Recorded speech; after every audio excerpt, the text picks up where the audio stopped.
ಇನ್ನು ಯಾಕೆ ಹೀಗಾಯಿತು ಅಂತಂದರೆ ಈ ಫೆಂಗಲ್ ಚಂಡಮಾರುತ ಪುದುಚೇರಿಗೆ ಹಿಟ್ಟಾಗಿ ಶ್ರೀಲಂಕಾ ಕಡೆಗೆ ಹೋಗುತ್ತೆ ಅಂತ ಮೊದಲು ಅಂದಾಜಿತ್ತು. ಆದರೆ ಈಗ ಅದು ದಿಕ್ಕನ್ನು ಬದಲಾಯಿಸಿದೆ. ಶ್ರೀಲಂಕಾ ಕಡೆ ಹೋಗೋದ್ರ ಬದಲು ಅರಬ್ಬಿ ಸಮುದ್ರದ ಕಡೆ ಬರ್ತಾ ಇದೆ. ಅಂದರೆ ಕರ್ನಾಟಕ ಪಾಸ್ ಆಗ್ತಾ ಇದೆ. ಹಾಗಾಗಿ ಕರ್ನಾಟಕಕ್ಕೂ ತಟ್ಟಿದೆ ಈ ಫೆಂಗಲ್ನ ಚಂಡಮಾರುತ. ರಾಜ್ಯದ 20ಕ್ಕೂ ಹೆಚ್ಚು ಜಿಲ್ಲೆಗಳಲ್ಲಿ ಮಳೆಯಾಗ್ತಾ ಇದೆ. ಇವತ್ತು 6 ಜಿಲ್ಲೆಗಳಿಗೆ ಯೆಲ್ಲೋ ಅಲರ್ಟನ್ನು ಘೋಷಣೆ ಮಾಡಲಾಗಿದೆ. ದಕ್ಷಿಣ ಕನ್ನಡ, ಉತ್ತರ ಕನ್ನಡ, ಕೊಡಗು, ಉಡುಪಿ, ಹಾಸನ, ಚಿಕ್ಕಮಗಳೂರು, ಕೋಲಾರ, ತುಮಕೂರು ಜಿಲ್ಲೆಗಳಿಗೆ ಯೆಲ್ಲೋ ಅಲರ್ಟ್. ಮುಂದಿನ 3 ಗಂಟೆಗಳ ಕಾಲ ಭಾರೀ ಮಳೆಯ ಮುನ್ಸೂಚನೆ.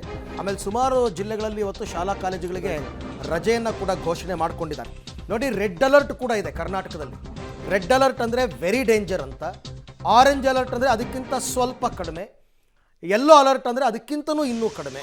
ಈಗ ಬೆಂಗಳೂರಿನಲ್ಲೆಲ್ಲ ಯೆಲ್ಲೋ ಅಲರ್ಟ್ ಇದೆ. ಹಾಗಾಗಿ ಬೆಂಗಳೂರಿನಲ್ಲಿ ಯಾವುದೇ ಶಾಲಾ ಕಾಲೇಜುಗಳಿಗೆ ರಜೆಯನ್ನು ಘೋಷಣೆ ಮಾಡಿಲ್ಲ. ಆಯಾ ಜಿಲ್ಲಾಧಿಕಾರಿಗಳು ತಮ್ಮ ವಿವೇಚನಾಧಿಕಾರವನ್ನು ಬಳಸಿಕೊಂಡು ಕೆಲವು ಜಿಲ್ಲೆಗಳಲ್ಲಿ ಶಾಲಾ ಕಾಲೇಜುಗಳಿಗೆ ರಜೆಯನ್ನು ಕೊಟ್ಟಿದ್ದಾರೆ. ನೀವು ನೋಡ್ತಾ ಇದ್ದೀರಾ. ನೋಡಿ, ನಾವು ಹೇಳ್ತೀವಿ ಕೊಡಗುನಲ್ಲಿ ರೆಡ್ ಅಲರ್ಟ್ ಅಂತೆ. ಯಾಕೆಂದರೆ ಕೇರಳಕ್ಕೆ ಹೊಂದಿಕೊಂಡಂತೆ ಇರತಕ್ಕಂಥ ಜಿಲ್ಲೆ Kodagu, red alert. Dakshina Kannada orange ಅಲರ್ಟನ್ನು ಕೊಟ್ಟಿದ್ದಾರೆ. ಅಂದರೆ ಇದು ಸೆಕೆಂಡ್ ಹೈಯೆಸ್ಟ್ ರೈನ್ಫಾಲ್ ಆಗುತ್ತೆ ಅಂತ ಅರ್ಥ, ದಕ್ಷಿಣ ಕನ್ನಡ. ಹಾಗೆಯೇ ಉಡುಪಿ, ಅಲ್ಲೂ ಕೂಡ ಆರೆಂಜ್ ಅಲರ್ಟ್. ಯಾಕೆಂದರೆ ಇದೆಲ್ಲವೂ ಕರಾವಳಿ ಜಿಲ್ಲೆಗಳು, ಅರಬ್ಬಿ ಸಮುದ್ರದತ್ತ ಬರ್ತಾ ಇರೋದ್ರಿಂದ ಇಲ್ಲೆಲ್ಲ ಆರೆಂಜ್ ಅಲರ್ಟ್ ಇದೆ. ಶಿವಮೊಗ್ಗದಲ್ಲೂ ಕೂಡ ಆರೆಂಜ್ ಅಲರ್ಟನ್ನು ಘೋಷಣೆ ಮಾಡಲಾಗಿದೆ. ಸಿಕ್ಕಾಪಟ್ಟೆ ಮಳೆಯಾಗುತ್ತೆ ಮಲೆನಾಡು ಪ್ರದೇಶ. ಚಿಕ್ಕಮಗಳೂರು ಅಗೈನ್ ಆರೆಂಜ್ ಅಲರ್ಟನ್ನು ಘೋಷಣೆ ಮಾಡಿದ್ದಾರೆ, ಅಲ್ಲೂ ತುಂಬ ಮಳೆಯಾಗುತ್ತೆ ಅಂತಂದ್ಬಿಟ್ಟು. ಮೈಸೂರು ತಮಿಳುನಾಡಿಗೆ ಹತ್ತಿರವಾದಂತಹ ಜಿಲ್ಲೆಗಳು, ಮೈಸೂರು ಮತ್ತು ಚಾಮರಾಜನಗರ, ಅಲ್ಲೂ ಕೂಡ ಆರೆಂಜ್ ಅಲರ್ಟನ್ನು ಘೋಷಣೆ ಮಾಡಿದ್ದಾರೆ. ಆರೆಂಜ್ ಅಲರ್ಟ್ ಅಂತಂದರೆ ರೆಡ್ ಅಲರ್ಟ್ಗಿಂತ ಸ್ವಲ್ಪ ಕಡಿಮೆ ಪ್ರಮಾಣದಲ್ಲಿ ಮಳೆ ಆಗುತ್ತೆ ಅಂತ. ಇನ್ನು ಮಂಡ್ಯದಲ್ಲಿ ಸ್ವಲ್ಪ ಅದಕ್ಕಿಂತ ಕಡಿಮೆ ಇದೆ, ಆರೆಂಜ್ಗಿಂತ. ಯೆಲ್ಲೋ ಅಲರ್ಟ್ ಘೋಷಣೆ ಮಾಡಿದ್ದಾರೆ. ಹಾಗೆಯೇ ರಾಮನಗರದಲ್ಲಿ ಕೂಡ ಯೆಲ್ಲೋ ಅಲರ್ಟ್ ಘೋಷಣೆ ಮಾಡಿದ್ದಾರೆ. ಬೆಂಗಳೂರು ನಗರ ಜಿಲ್ಲೆ, ಬೆಂಗಳೂರು ಗ್ರಾಮಾಂತರ ಜಿಲ್ಲೆನಲ್ಲೂ ಕೂಡ ಯೆಲ್ಲೋ ಅಲರ್ಟ್ ಇದೆ. ಇದೆಲ್ಲವೂ ಕೂಡ ಮಳೆಯ ಮುಂಜಾಗ್ರತಾ ಕ್ರಮವನ್ನು ವಹಿಸಿ ಅಂತಕ್ಕಂಥದ್ದಕ್ಕೋಸ್ಕರ ಹವಾಮಾನ ಇಲಾಖೆಯವರು ಕೊಡ್ತಕ್ಕಂಥ ಎಚ್ಚರಿಕೆಯ ಬಣ್ಣಗಳು ಇವೆಲ್ಲ. ಫೆಂಗಲ್ ಚಂಡಮಾರುತದ ಅಬ್ಬರ ರಾಜ್ಯದ ಮೇಲೂ ಕೂಡ ಪರಿಣಾಮವನ್ನು ಬೀರ್ತಾ ಇದೆ. ಅದರಲ್ಲೂ ಮುಖ್ಯವಾಗಿ ಸಿಲಿಕಾನ್ ಸಿಟಿ ಬೆಂಗಳೂರಿನಲ್ಲಿ ಕಳೆದ 2-3 ದಿನಗಳಿಂದ ಮೋಡ ಮುಸುಕಿದ ವಾತಾವರಣವಿದ್ದು ಜಿಟಿ ಮಳೆ ಆಗ್ತಾ ಇದೆ. ಬೆಂಗಳೂರಿನಲ್ಲಿ ಇವತ್ತು ಸಹ ಭಾರೀ ಮಳೆ. ಬೆಂಗಳೂರಿನಲ್ಲಿ ಫೆಂಗಲ್ ಚಂಡಮಾರುತದ ಎಫೆಕ್ಟ್ ಇದು. ಮುಂದಿನ 3 ಗಂಟೆಗಳ ಕಾಲ ಜೋರು ಮಳೆಯ ಮುನ್ಸೂಚನೆಯನ್ನ ಹವಾಮಾನ ಇಲಾಖೆ ಕೊಟ್ಟಿದೆ. ಮಳೆಯ ಎಚ್ಚರಿಕೆಯನ್ನ ಹವಾಮಾನ ಇಲಾಖೆ ಕೊಡುವ ಮೂಲಕ ಎಚ್ಚರಿಸುವಂತಹ ಕೆಲಸವನ್ನು ಮಾಡಿರುವಂಥದ್ದು ನೀವು ಕೂಡ ವಿಜುವಲ್ಸ್ ಅನ್ನು ಗಮನಿಸ್ತಾ ಇದ್ದೀರಿ. ಸದ್ಯಕ್ಕೆ ಬೆಂಗಳೂರಿನಲ್ಲಿ ಮೋಡ ಮುಸುಕಿದಂತಹ ವಾತಾವರಣ ಇದೆ, ಕೊರೆವ ಚಳಿ ಇದೆ, ಅದರ ಜೊತೆಗೇನೆ ಸಣ್ಣದಾಗಿ ಮಳೆ ಆಗ್ತಾ ಇರುವಂಥದ್ದು. ಈ ಮಳೆಯ ಪ್ರಮಾಣ ಏನಿದೆ ಅದು ಮುಂದಿನ 3 ಗಂಟೆಗಳಲ್ಲಿ ಮತ್ತಷ್ಟು ಜಾಸ್ತಿ ಆಗುತ್ತೆ ಅಂತ ಹೇಳಿ ಜನರನ್ನ ಎಚ್ಚರಿಸುವಂತಹ ಕೆಲಸವನ್ನ ಹವಾಮಾನ ಇಲಾಖೆ ಮಾಡ್ತಾ ಇರುವಂಥದ್ದು. ಕಳೆದ 3 ದಿನಗಳಿಂದಲೂ ಕೂಡ ನಿರಂತರವಾಗಿ ಇದೇ ರೀತಿಯ ವೆದರ್ ಇರುವಂಥದ್ದು.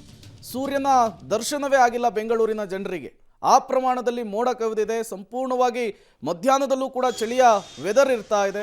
ಈ ಊಟಿ ಮತ್ತು ಕಾಶ್ಮೀರ ಭಾಗದಲ್ಲಿದ್ದಂತಹ ವೆದರ್ ಈಗ ಬೆಂಗಳೂರಿನಲ್ಲಿ ಕೂಡ ನಿರ್ಮಾಣವಾಗಿರುವಂಥದ್ದು. ವಾಹನ ಸವಾರರಂತೂ ಪರದಾಡ್ತಾ ಇದ್ದಾರೆ. ಜಿಟಿ ಮಳೆಗೆ ಹೊರಬರಲಿಕ್ಕಾಗದೇನೆ ಒಳಗೇನೆ ಲಾಕ್ ಆಗಬೇಕಾದಂತಹ ಪರಿಸ್ಥಿತಿ ನಿರ್ಮಾಣವಾಗ್ತಾ ಇದೆ.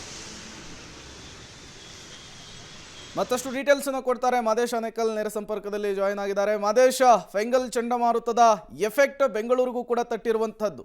ಕಳೆದ 2-3 ದಿನಗಳಿಂದ ನಾವು ವೆದರ್ ಅನ್ನು ಗಮನಿಸ್ತಾ ಇದ್ದೀವಿ. ಫುಲ್ ಥಂಡ ಕೂಲ್ ಅನ್ನುವಂತಹ ವೆದರು, ಜೊತೆಗೆ ಮಳೆ ಬರ್ತಾ ಇದೆ. ಈ ವೆದರ್ ಎಷ್ಟು ದಿನ ಕಂಟಿನ್ಯೂ ಆಗುತ್ತೆ, ಜೊತೆಗೆ ಸದ್ಯಕ್ಕೆ ಪರಿಸ್ಥಿತಿ ಬೆಂಗಳೂರಿನಲ್ಲಿ ಹೇಗಿದೆ ವಿವರಿಸಬಹುದಾ ಅಂತ ಹೇಳಿ? ಪ್ರೇಮ್ ಕುಮಾರ್, ಇವತ್ತು ಕೂಡ ಏನು ಕಳೆದ 2-3 ದಿನಗಳಿಂದ ಇದ್ದಂಥ ವೆದರ್ ಇವತ್ತು ಕೂಡ ತಂಡ ಬೆಂಗಳೂರು ಆಗಿಬಿಟ್ಟಿದೆ. ಎಲ್ಲರೂ ಕೂಡ ತಂಡ ಹೊಡೆದೋಗಿದ್ದಾರೆ ಈ ವೆದರ್ಗೆ. ಅಂದರೆ ಯಾರು ಕೂಡ ನಿರೀಕ್ಷೆ ಮಾಡಲಿಲ್ಲ ಈ ಥರದ ವೆದರ್ ಬೆಂಗಳೂರಲ್ಲಿ, ಅದು ಕೂಡ ಚಳಿಗಾಲದ ಪ್ರಾರಂಭ ದಿನಗಳಲ್ಲಿ ಬರುತ್ತೆ ಅಂತ.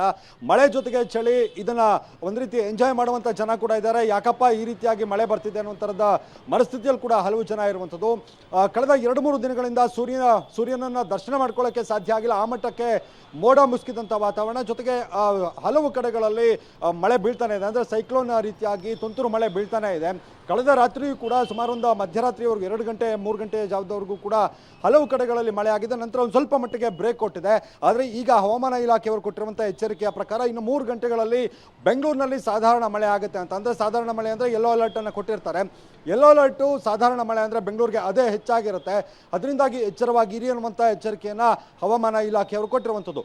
ಈ ವೆದರ್ ಏನಿದೆ, ಈ ತಂಡಾ ವೆದರ್ ಏನಿದೆ, ಇದು ನಾಳೆಯವರೆಗೂ ಕೂಡ ಮುಂದುವರಿಯುವಂಥ ಸಾಧ್ಯತೆ ಇರುವಂಥದ್ದು ಹವಾಮಾನ ಇಲಾಖೆಯವರು ಕೊಟ್ಟಿರುವಂಥ ಎಚ್ಚರಿಕೆಯ ಪ್ರಕಾರ. ಜೊತೆಗೆ ಯೆಲ್ಲೋ ಅಲರ್ಟ್ ನಾಳೆಯೂ ಕೂಡ ಮುಂದುವರಿಯುವಂಥ ಸಾಧ್ಯತೆ ಇರುವಂಥದ್ದು. ಒಟ್ಟಾರೆ ಇವತ್ತು ಕೂಡ ಬೆಂಗಳೂರಿನ ಹಲವು ಕಡೆಗಳಲ್ಲಿ ಮಳೆ ಆಗುತ್ತೆ, ಅದು ಕೂಡ ಹೆಚ್ಚಿನ ಮಳೆ ಆಗುತ್ತೆ ಅನ್ನುವಂಥ ಎಚ್ಚರಿಕೆಯನ್ನು ಹವಾಮಾನ ಇಲಾಖೆಯವರು ಕೊಟ್ಟಿದ್ದಾರೆ. ಜೊತೆಗೆ ಇದೇ ವೆದರ್ ಮುಂದುವರಿಯುತ್ತೆ. ಯಾವುದೇ ರೀತಿಯಾಗಿ ಶಾಲಾ ಕಾಲೇಜುಗಳಿಗೆ ರಜೆಯನ್ನು ಕೊಟ್ಟಿಲ್ಲ. ಯಾಕಂದರೆ ಯೆಲ್ಲೋ ಅಲರ್ಟ್ ಇರೋದ್ರಿಂದ ಶಾಲಾ ಕಾಲೇಜುಗಳಿಗೆ ರಜೆಯನ್ನು ಘೋಷಣೆ ಮಾಡಿಲ್ಲ. ಆದರೆ ಕೆಲವು ನರ್ಸರಿ ಸ್ಕೂಲ್ಗಳೇನಿದ್ದಾವೆ ಅವುಗಳಿಗೆ ಕೆಲವು ಕಡೆಗಳಲ್ಲಿ ಮಾತ್ರ ಅಂದರೆ ಪ್ರಿ ನರ್ಸರಿ ಆ ಥರದ ಮಕ್ಕಳಿಗೆ ಮಾತ್ರ ರಜೆಯನ್ನು ಕೊಡುವಂಥ ಕೆಲಸವನ್ನು ಅವರು ಬರೋದು ಬೇಡ ಅನ್ನೋ ಥರದ ಮಾತುಗಳನ್ನು ಶಾಲೆಯ ಆಡಳಿತ ಮಂಡಳಿಯವರೇ ಹೇಳಿರುವಂಥದ್ದು. ಅದನ್ನು ಹೊರತುಪಡಿಸಿದ್ರೆ ಯಾರಿಗೂ ಕೂಡ ರಜೆಯನ್ನು ಕೊಟ್ಟಿಲ್ಲ. ಈ ವೆದರ್ ಏನಿದೆ ಇದು ನಾಳೆಯವರೆಗೂ ಕೂಡ ಮುಂದುವರಿಯುತ್ತೆ. ಪ್ರೇಮ್, ಥ್ಯಾಂಕ್ ಯು ತಮ್ಮ ಎಲ್ಲ ಮಾಹಿತಿಗೆ ಮಾದೇಶ್. ಸೊ ಎಲ್ಲರೂ ಕೂಡ ಜಾಗರೂಕರಾಗಿರಿ ಬೆಂಗಳೂರಿಗರು. ಇನ್ನೂ 2 ದಿನ ಅಂತ ಅಂದ್ಕೊಳ್ಳೋಣ. ಇವತ್ತು ಮತ್ತು ನಾಳೆ ಪರಿಸ್ಥಿತಿ ಹೀಗೆ ಇರುತ್ತೆ. ನಿಮ್ಮ ಎಚ್ಚರಿಕೆಯಲ್ಲಿ ನೀವಿರಿ, ಮುಂಜಾಗ್ರತಾ ಕ್ರಮಗಳನ್ನು ಕೈಗೊಳ್ಳಿ, ಆದಷ್ಟು ಬೆಚ್ಚಗಿರೋದಕ್ಕೆ ಪ್ರಯತ್ನ ಪಡಿ, ಜೊತೆಗೆ ಬಿಸಿ ನೀರನ್ನು ಕುಡೀರಿ. ಯಾಕೆಂದರೆ ಆರೋಗ್ಯದ ಏರುಪೇರು ತುಂಬ ಆಗುತ್ತೆ ಅಂತ ಈಗಾಗಲೇ ವೈದ್ಯರು ಹೇಳಿದ್ದಾರೆ, ಕೆಲವರು ಅನುಭವಿಸ್ತಾ ಇದ್ದಾರೆ.